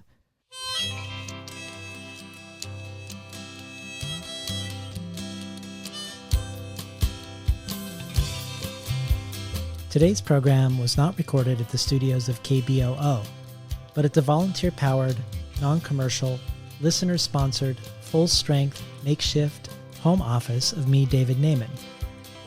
You can find more of Mary Kim Arnold's work at mkimarnold.com. And Mary Kim adds a discussion and reading of a poem by Farid Matuk and an excerpt of an essay by Viet Thanh Nguyen to the bonus audio archive. This joins bonus audio from Vicky Now, Brandon Shimoda, Garth Greenwell, Forrest Gander, Jen Bervin, Nikki Finney, N.K. Jemison, and many others. To find out more about the bonus audio archive and the other potential benefits and rewards from becoming a listener supporter, head over to patreon.com/betweenthecovers. Or if you'd like to make a one-time donation, you can do so via PayPal at tinhouse.com/support. I'd like to thank the Tin House team who keep this ship afloat.